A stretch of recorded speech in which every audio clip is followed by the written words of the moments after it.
I froze as I tried to remember the face of the man from back then. Hmm. I saw him often, but I just can't get the picture of him. I look at Mira. Miria. Mira? Miria. When we used to watch the moon, were we alone? I had the feeling that someone else was there, but it's hard to remember. Mira contact expression falls. I feel like I've stopped on the landmine. There, there was someone else there. My father. Oh, I see. Mira nod. He was our chaperone pretty often. It's no wonder you remember him. Right.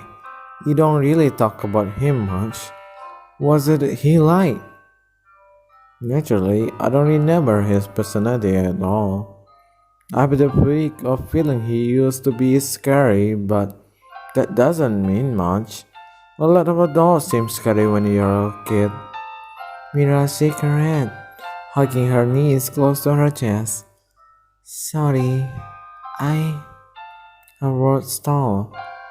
I don't think I can talk about this. I'm really sorry. Yep, this was definitely a landmine. Things seem complicated between the two of them. It's okay. I quickly placed a hand on her shoulder. If you don't want to talk about it, you don't have to. We can just watch the moon like when we are kids. Sorry, I don't like keeping things from you. Isn't that normal? Everyone got their secret. I smile. If you feel like sharing, I'm right here. I'm also here if you don't. I'm not going anywhere. Zaki. The hug she worked me in is sudden. I have no time to react at all before she clings into my back. In the other first of panicking, but then after the trembling against me, as if it countless emotions are rattling around inside her, with nowhere to go.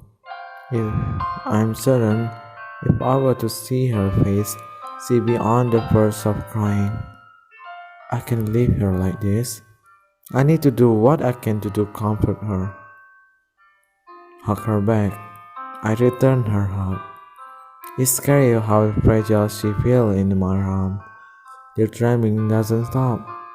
Sorry. Looks like I made you talk about something unpleasant. It's it's okay. See, I really shouldn't be relying on this much. Despite what she say, she showed no sign of letting go. I remember everything from back then, when we were kids, but you don't. This must be really uncomfortable for you, right? That should be true. I should find this kind of awkward at least. Up until very recently, I thought she was the stranger after all, but actually, this feels pretty familiar. Huh? The memories are still foggy here and there. I won't say I suddenly remember everything, but this used to be happening pretty often, didn't it? That the important that I get it anyway. Media doesn't say anything for so long. I think I'm completely wrong. Eventually she laughed. How embarrassing. Of all the things to remember about me, you remember this? And lean more of her weight against me. You're right. I was really big crybaby when we were younger. The smallest thing used to upset me. But somehow, I always knew when I was about to cry. But you somehow always knew when I was about to cry, and you come running. And I come bearing hugs. Plenty of hugs. Just like this. She gave me a tight squeeze and then slowly, almost reluctantly, pulls away. And suddenly, I feel great again. Thankfully, it looks like she didn't start crying.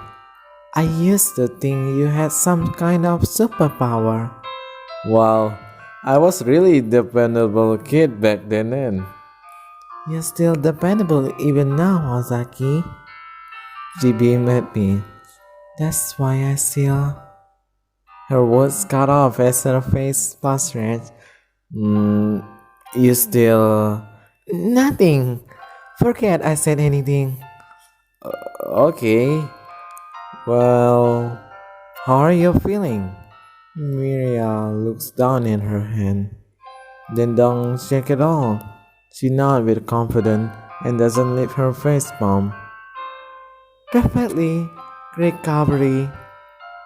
I knew I just need some vitamin of Ozaki to get back on my feet. Vitamin? What? Vitamin of Ozaki. It's a special vitamin I can only get from your hugs. What embarrassing name. Change it. I see. Let's not call it that in public, please. Miriam tilted her head as we can't see anything wrong with the name. Too much innocent is scary. We spent a little longer looking at the moon. Unfortunately, I remember I still have dishes waiting to be washed. I get up to leave. Miria does the same. That was fun. We should do this again. I normally prefer to be indoor, but I can't deny enjoying this. I smile. Yeah, this was surprisingly nice. Oh, should we invite the other next time too? I mean, she offering it, I guess that's okay. That's not a bad idea. I know Cynic usually like being outdoor. As for Lina and Victoria, if they get along, it should be fine. Miria and I shall look at anxiety.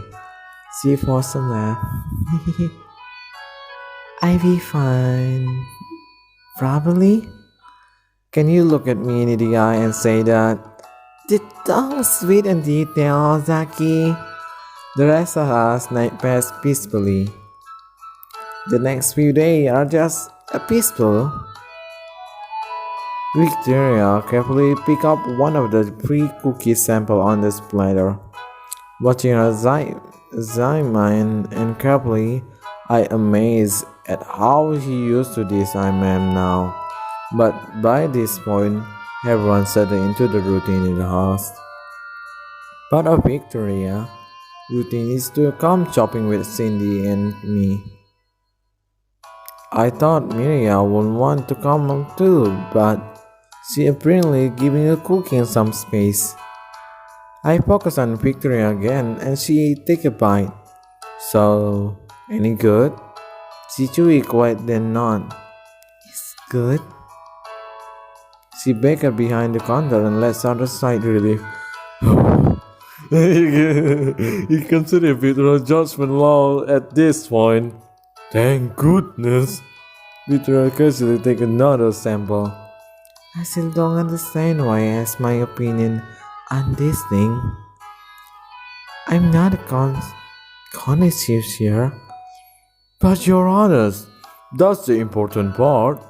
My recipe improved bunches since you show up. You definitely be honest. You make a great critic. Victoria applauded you too. I'm not sure if that's a compliment. Anyway, this is good enough, right?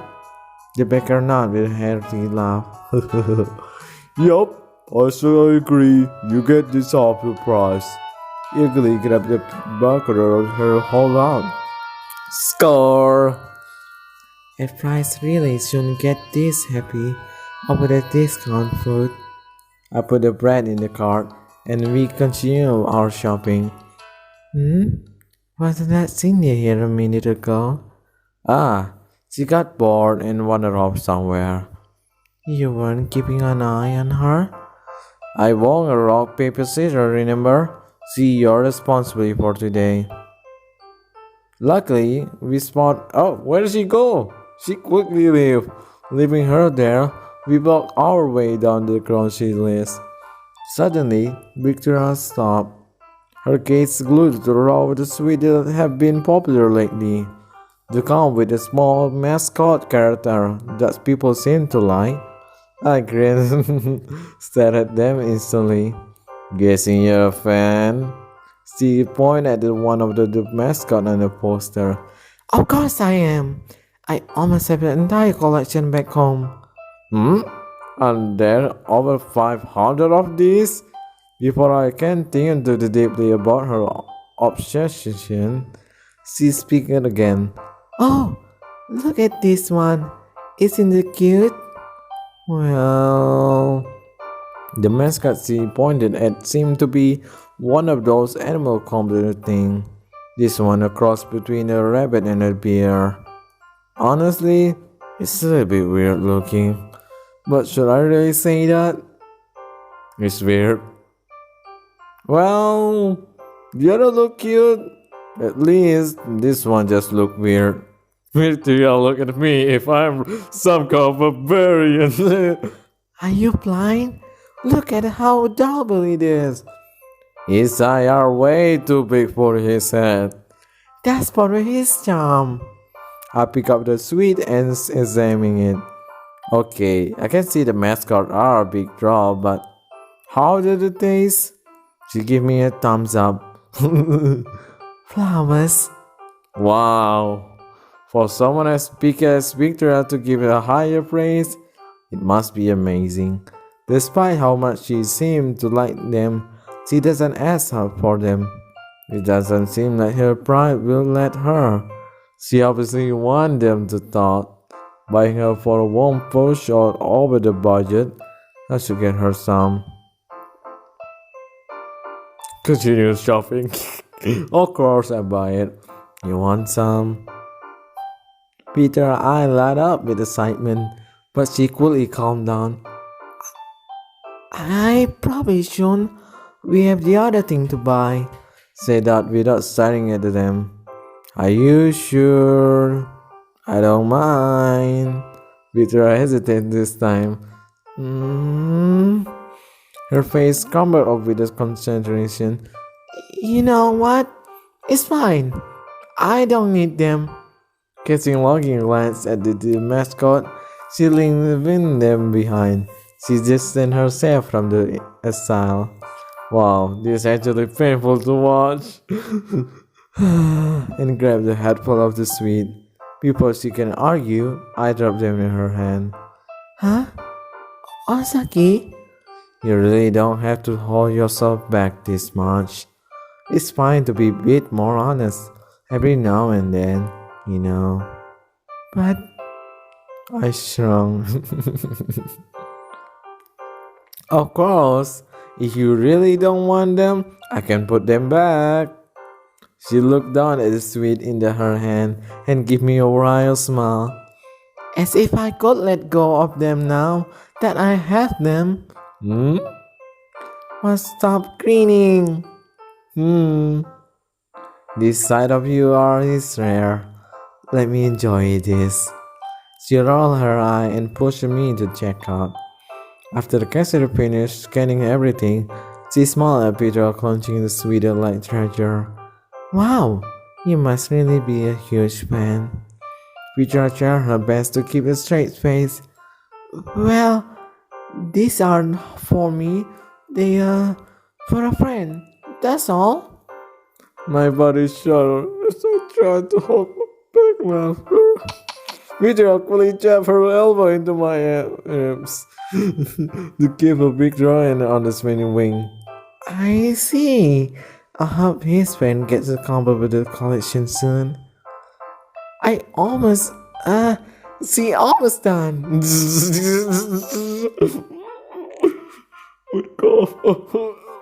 For every sweet Pedro has, she has ended a mascot and called for panicking.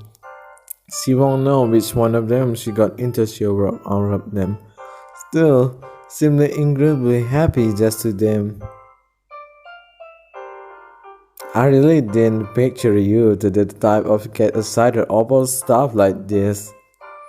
Victoria put the mascot in her pocket and stepped into the parking lot. Well, I wasn't always a friend introduction them to me. The expression of her face is a little sad, almost wishful. I think she'd be happy to see me carrying on her hobby. Oh, I see. I attempt to ask about this friend, but it doesn't seem like something I should ask about this just because I'm curious.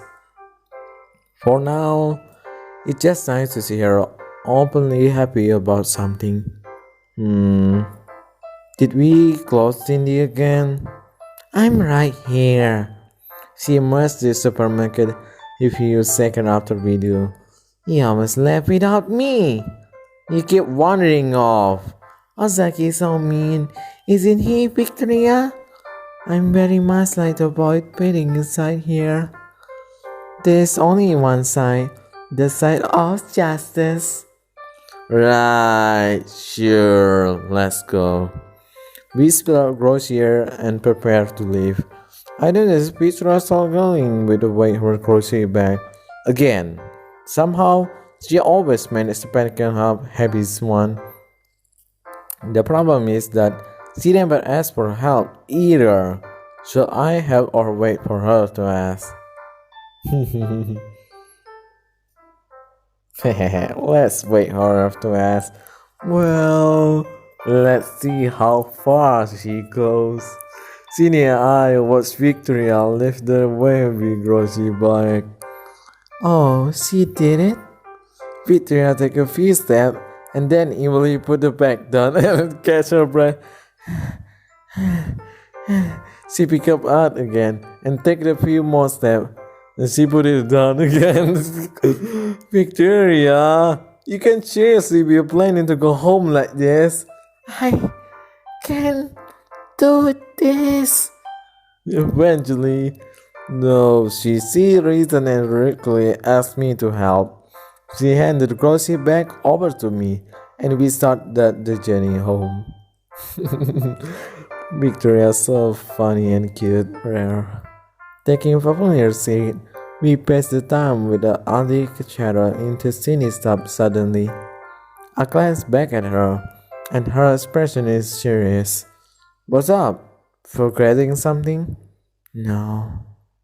She scanned the area, and her eye rests on a man in a black suit. Oh, he pointing at his phone and grinning across the street. A little ahead of us, another man in a white hoodie is reading the street sign. He most likely lost. Victor noticed we stopped. Is something wrong? Sydney looked around a little more and then faced me.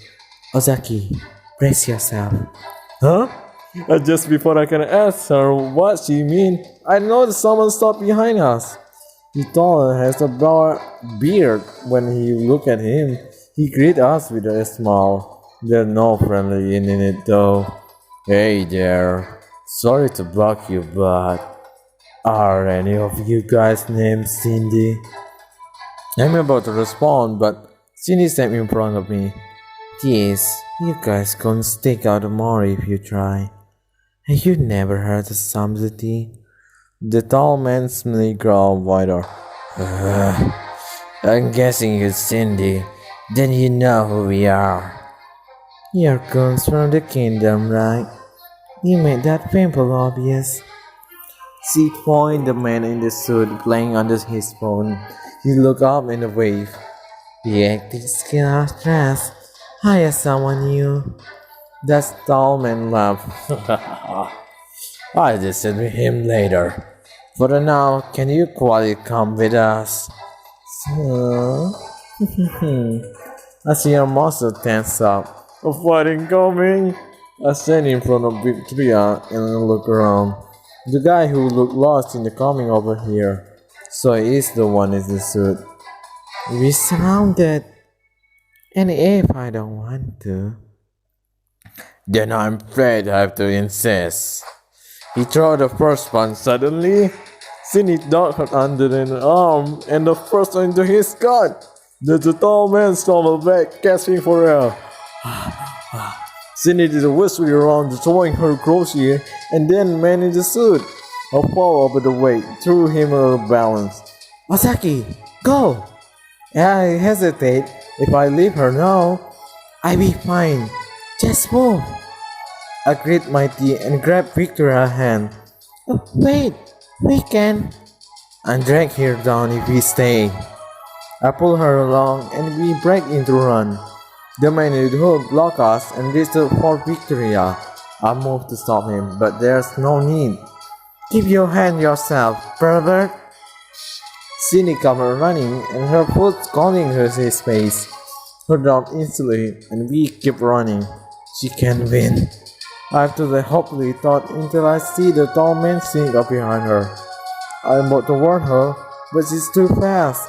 I grabbed her arm, but she had blocked him for a few times, but her doesn't let go. Cindy! The other two guys got up and restrained her. I ignored her warning and stopped running. Victoria doesn't the same. We can leave her? We rushed back, but it's too late. A black van came, speeding up the road and stopped in front of us. Cindy quickly halted the van and at the speed of going. A cold feeling got into my heart. About to rush after them, but a feel of Victoria squeezed my hand. When I looked at Victoria, her face totally fell. Again. It happened again.